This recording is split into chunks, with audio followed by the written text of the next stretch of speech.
Muy buenos días, qué lindo es comenzar este día, esta jornada, esta nueva semana estudiando la lección de la escuela sabática. Hola Viviana, ¿cómo estás? Hola, buen día para todos. Vamos a invitarte a hacer la oración para dar inicio al estudio de la palabra de Dios. Padre bondadoso, queremos agradecerte por este día y pedirte que tú nos acompañes, Señor, en esta nueva lección, la lección número 5, que podamos transitar durante toda esta semana con tu compañía y tu bendición al estudiar tu palabra. En el nombre de Jesús, amén. Amén. Bueno, Viviana, comenzamos una nueva lección as- para el último sábado de este mes de julio, titulada El calor extremo. Y el versículo de memoria se encuentra en Isaías 53:10, es un texto relacionado al Mesías, y dice así: Con todo eso Jehová quiso quebrantarlo, sujetándole a padecimiento. Cuando haya puesto su vida en expiación por el pecado, verá linaje, vivirá por largos días, y la voluntad de Jehová será en su mano prosperada. Mientras su esposa estaba en el lecho de muerte, el famoso escritor cristiano Lewis escribió: "No es que corra mucho peligro, eso creo, de dejar de creer en Dios. El verdadero peligro es llegar a creer cosas sumamente terribles acerca de Él. La conclusión que temo no es, pues al final, pues al fin y al cabo, Dios no existe, sino pues así es Dios en realidad. Cuando las cosas se vuelven muy dolorosas, algunos rechazamos a Dios de cuajo, otros, al igual que Lewis, nos vemos tentados a cambiar nuestra visión de Dios e imaginar todo tipo de cosas malas acerca de Él. La pregunta es, ¿cuán candente se puede poner esto? ¿Cuánto calor se arriesgaría Dios a permitir que experimente su pueblo a fin de lograr su propósito final de moldearnos a la imagen de su Hijo? Eso de acuerdo a Romanos, ¿no? 8:29. Un vistazo a la semana, ¿no? Una serie de preguntas para reflexionar a ver qué temas vamos a estar viendo en esta semana. ¿Por qué crees que Dios está dispuesto a correr el riesgo de quienes desean conocerlo y amarlo que lo malinterpreten? ¿Hasta qué punto crees que Dios está dispuesto a que lo malinterpreten para moldearte a la imagen de su Hijo? Bueno, estamos aquí transitando esta lección titulada El calor extremo, porque vamos a hablar seguramente durante toda esta semana, Viviana, de extremos, la capacidad humana, ¿no es cierto? Hay un versículo que dice: Dios nunca permitirá que seamos tentados más allá de que nosotros podemos soportar con su ayuda, ¿verdad? Exacto. El día domingo se titula Abraham en el crisol. Todos conocemos Génesis 22, la historia de Abraham, donde Abraham, después de haber tenido varias situaciones en su vida, finalmente Dios le otorgó el privilegio de tener un hijo después de la vejez, después de que él ya era grande, su esposa también, y tuvieron un hijo llamado Isaac. Y luego que le dio este hermoso regalo, llegó un momento cuando el chico era adolescente. Dice Génesis 22, versículo 3, que Dios le dijo: Levántate pues, Abraham, de- eh, y preséntamelo.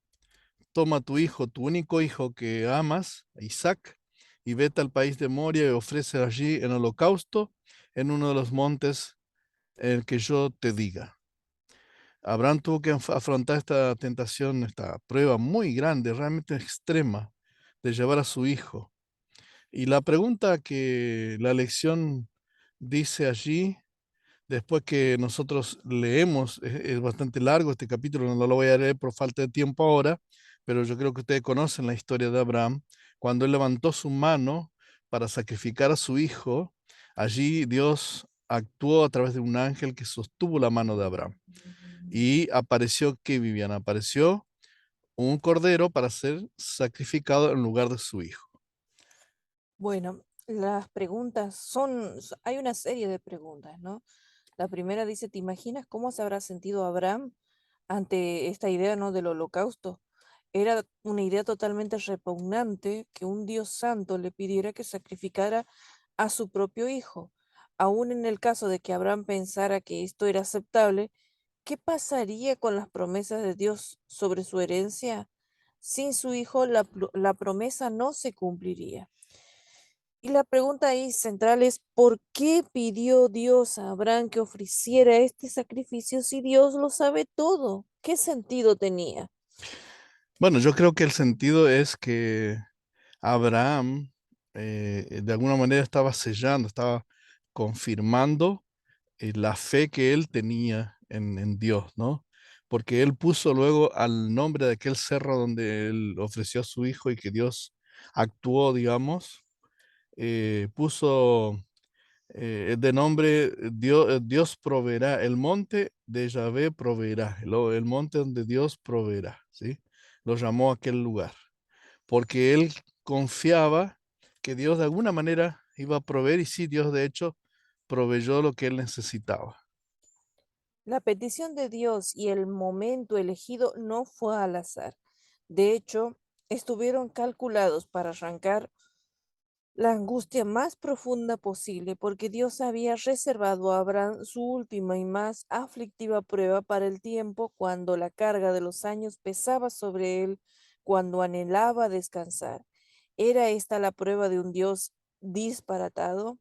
De ninguna manera, porque la agonía que sufrió durante los oscuros días de aquella terrible prueba fue permitida para que comprendiera por su propia experiencia algo de la grandeza del sacrificio hecho por Dios infinito en favor de la redención humana. Esto era solo una prueba.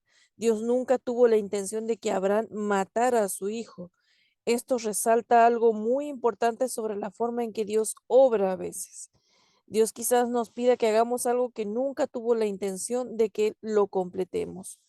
Tal vez nos pida que vayamos a algún lugar al que nunca tuvo la intención de que lleguemos.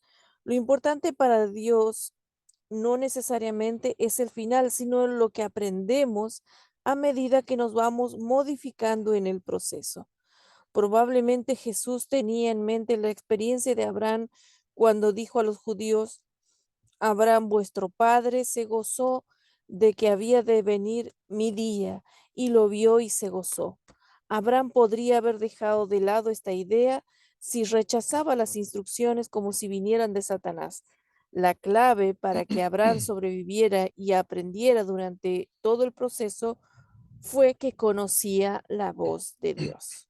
Qué bueno es tener la experiencia con Dios cuando las cosas van bien, para que en los momentos difíciles podamos escuchar o entender o percibir de alguna manera la voz de Dios, ¿no? La guía que el Señor tiene para darnos. Hay unas preguntas al final, dice, cuando conoces la voz de Dios, ¿cómo sabes cuando Dios te está hablando? Justamente ¿Y no, creo que acá Abraham nos da la clave, ¿no? Esa relación personal con Dios antes. cuáles son las formas en que te comunica su voluntad? Y yo creo que a través de la Biblia. También, ¿no? A través de la Biblia. ¿Cuál es el capítulo para leer hoy, Vivi? Josué 5. Muy bien, y en los pasos de Jesús es el librito que estamos leyendo todas las familias. Hoy, 24 de julio, correspondería al incidente número 22, basado en San Juan capítulo 1, versículo 35 al 51, titulado Los primeros discípulos de Jesús. Deseado a toda la gente, página 112 a la 117. Allí vamos a encontrar Jesús después del desierto, de la tentación del desierto, recolectando o llamando a sus discípulos, los cuales estarían con él durante esos 3 años y medio de su ministerio. Vamos a orar, te invito a orar para que el Señor nos acompañe en este día, en esta jornada. Querido Padre Celestial, queremos en esta mañana agradecerte por tus bondades, misericordias, pedirte que nos ayude a conocerte cada día para poder escucharte y entenderte en los momentos difíciles, Señor. Gracias por la experiencia de Abraham, que es para nosotros un ejemplo. Acompáñanos durante este día. Bendice a las personas por las cuales oramos en el nombre de Jesús. Amén. Amén, Señor. Bueno, te dejamos y te pedimos que compartas este mensaje con otros y nos vemos mañana, Dios mediante. Chao, chao. Buena jornada.